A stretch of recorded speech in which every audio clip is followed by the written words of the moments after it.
Fala, animais! Hoje é dia de falar sobre Dan Garrett, o primeiro Besouro Azul. Mas antes de começar, os lembretes de sempre: se inscreva no canal caso não seja inscrito, deixe já o seu like e aperte no sininho para ser avisado de quando tem vídeo novo.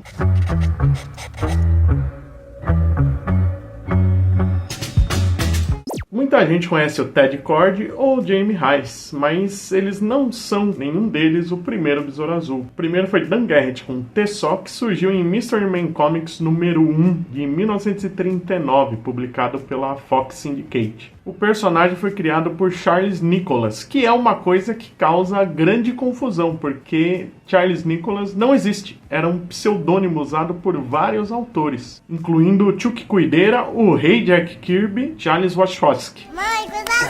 Por causa disso, ninguém sabe exatamente quem criou o besouro. Wachowski é o que é considerado pela maioria dos historiadores como o criador, mas não tem uma maneira de realmente confirmar isso. Para aumentar a confusão, o Jack Kirby pouco depois trabalharia com o personagem, assinando como Kirby mesmo, as tiras de jornal do besouro, e até alguns locais dão crédito para o Will Eisner como roteirista na primeira história do besouro. Vale lembrar que tanto o Kirby como o Eisner estão nos agradecimentos do filme do Besouro Azul, que faz bastante sentido. O Besouro Azul não tinha nada de original na sua primeira aparição. Ele era uma cópia bem descarada do Besouro Verde. Ele usava um terninho azul, chapéu, máscara, um símbolo de besouro no peito e não tinha nenhum superpoder. Ele era um policial que se torna policial justamente porque o pai dele, também policial, foi assassinado por mafiosos. Agora que ele também foi atacado por mafiosos, ele começa a carreira heróica. Nos primeiros meses, a Fox parecia não saber bem o que fazer com o personagem. Ele tinha mudanças edição a edição. Na segunda edição, ele já tá com um uniforme bem mais de super-herói, o rosto estranhamente deixado para fora numa máscara que só contornava a cara dele, tinha antenas. Na terceira edição, mais algumas mudanças, só que agora pelo menos ele usa uma máscara dominó estilo Robin para ocultar a identidade secreta. Já na quarta edição, o uniforme fica mais simples, cobre os braços, as antenas desaparecem e o personagem fica muito, mas muito parecido com o Fantasma. A partir daí, o uniforme continua a ter mudanças, mas bem pequenas, são detalhes que foram mudando com o tempo. Mas o personagem começou a ganhar trechos e depois superpoderes aos poucos. Ele tinha um cinto de utilidades bem ao estilo do Batman, um apito em forma de besouro que ele dava para as pessoas que ele ajudava poderem pedir ajuda novamente, um besouro sinal, e rapidamente ele começou a usar um uniforme à prova de balas, também a ter super força, graças à vitamina 2X, tudo isso criado pelo Dr. Franz, um amigo farmacêutico do Dan Garrett. O personagem fez bastante sucesso durante os anos 40,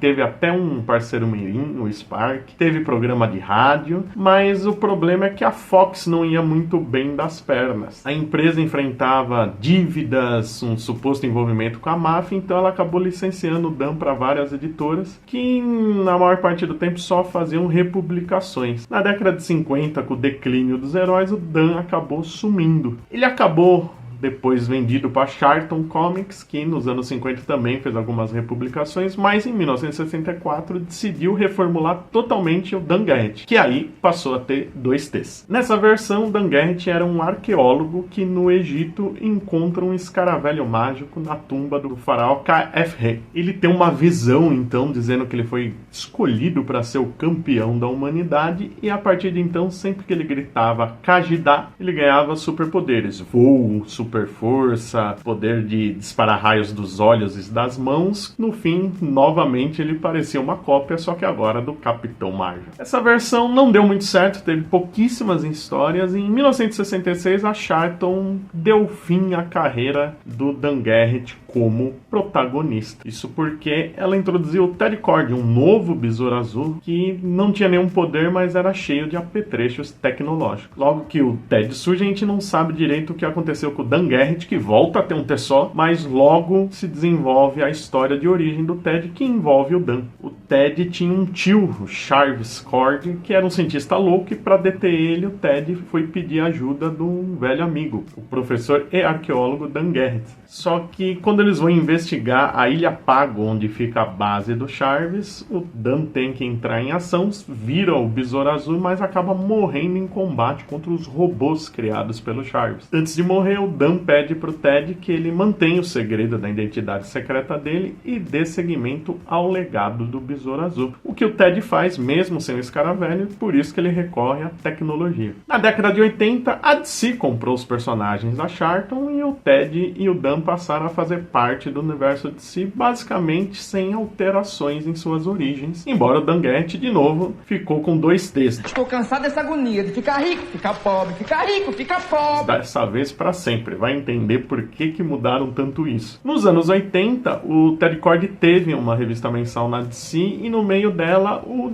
Dan Garrett faz uma breve volta. O Escaravelho, na verdade, tinha deixado ele num tipo de animação suspensa e consegue meio que ressuscitar ele e vai atrás do Ted. O Dan acusa o Ted de ter manchado o nome do Besouro Azul, eles lutam e no meio da luta fica claro que na verdade o Escaravelho só queria usar o Dan para conseguir outro hospedeiro, que seria o Ted. O Dan percebe que está sendo manipulado e acaba se sacrificando para destruir o Escaravelho. Ponto interessante é que isso foi a primeira vez em que se deu a entender que o Escaravelho talvez não fosse mágico e sim uma criatura alienígena, algo que seria definitivo muitos anos depois. O Dan apareceu ainda em algumas histórias da DC que mostram flashbacks ou são coisas do passado mesmo, como a Era de Ouro, Liga da Justiça no 1, mas talvez a maior participação deles seja num arco do Gladiador Dourado, já nos anos 2000, quando o Gladiador tenta salvar Ted Kord da morte e o Dan Garrett, o Jamie Hayes e um outro besouro do futuro acabam participando da história. No fim das contas, a verdade é que o Dan Garrett é um personagem esquecido, ele teve seu ápice com bastante sucesso nos anos 40 e um pouquinho nos 50, mas hoje em dia quase ninguém lembra dele. Foi até uma grande surpresa ver ele sendo citado no filme do Besouro Azul. Bom, ficamos por aqui, lembrando de novo para você se inscrever no canal caso não seja inscrito, deixar o seu like e apertar o sininho para ser avisado de quando tem vídeo novo. Até o próximo vídeo.